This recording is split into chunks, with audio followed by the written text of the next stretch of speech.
Hello అండి, welcome to my channel. ఇవాళ నేను మీకు అదిరిపోయే రవ్వ దోశ చూపిస్తున్నాను. క్షణాల్లో దోశ తినాలనిపిస్తే చిటికెలో ఇలా రెడీ చేసుకోవచ్చండి. అదే ఇన్స్టెంట్ రవ్వ దోశ.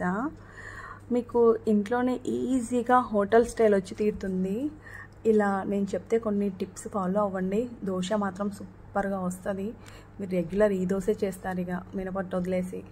దానికోసం అండి ఒక బౌల్ తీసుకొని 1 కప్పు బొంబాయి రవ్వ అండి, 1 కప్పు బియ్యం పిండి, 1/2 కప్పు గోధుమ పిండి అండి.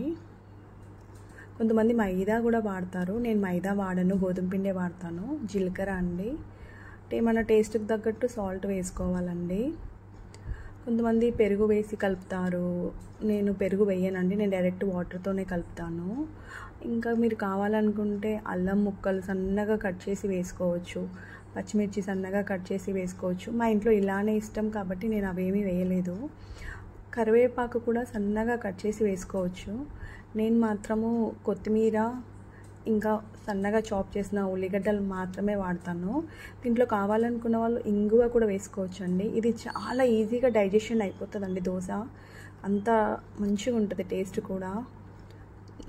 చూడండి, నేను కొత్తిమీర ఆనియన్స్ మాత్రమే వేసి పల్చగా వాటర్ పోసి పల్చని మజ్జిగలాగా కలపాలండి పిండి.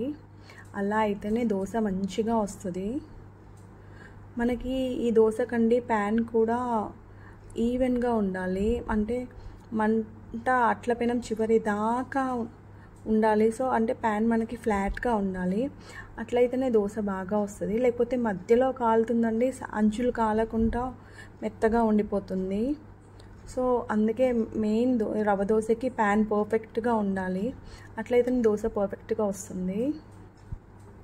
మనం నార్మల్ దోశకండి అంచులకు మాత్రమే ఆయిల్ వేస్తాము.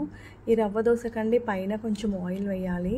ఆ హోల్స్ ఉన్నాయి కదండి, ఆ హోల్స్లోకి ఆయిల్ వెళ్ళి మంచిగా క్రిస్పీగా కాలుతుంది. కొంచెం మీడియం ఫ్లేమ్లో ఫ్రై చేయాలండి దోశ, అలా అయితే చాలా బాగుంటుంది. కావాలనుకున్న వాళ్ళు 2 సైడ్స్ కాల్చుకోవచ్చు, 1 సైడ్ కాల్చుకోవచ్చు. నేను కొన్నిసార్లు 2 సైడ్స్ కాలుస్తాను, లేదా 1 సైడ్ కాలుస్తాను. చూడండి దోశ ఎంత క్రిస్పీగా ఎర్రగా కాలిందో. ఇది అండి చికెన్ పులుసుతో కూడా చాలా బాగుంటుంది. ఒక్కసారి రవ్వ దోశ చికెన్ పులుసుతో ట్రై చేసి చూడండి, అసలు ఎంత సూపర్గా ఉంటుందో. చూడండి, నేను ఇంకో దోశ కూడా పోస్తున్నాను. ఈ దోశ అండి ఒక 2-3 దోశలు పోసాక పిండి కొంచెం థిక్ అయిపోతుంది. సో మళ్ళీ ఏం చేయాలంటే మళ్ళీ ఒక 50 ml వాటర్ కలిపి పైన లేయర్ మాత్రమే మంచిగా కలిపి పైన అట్లా పోస్తే దోశ బాగా వస్తుంది. పిండి మందంగా ఉంటే దోశ రాదండి. సో నేను అందుకే సెకండ్ దోశ కూడా ట్రై చేశాను. ఈ దోశ చట్నీతో కానీ మామూలుగా చికెన్ పులుసుతో కానీ సూపర్గా ఉంటుంది.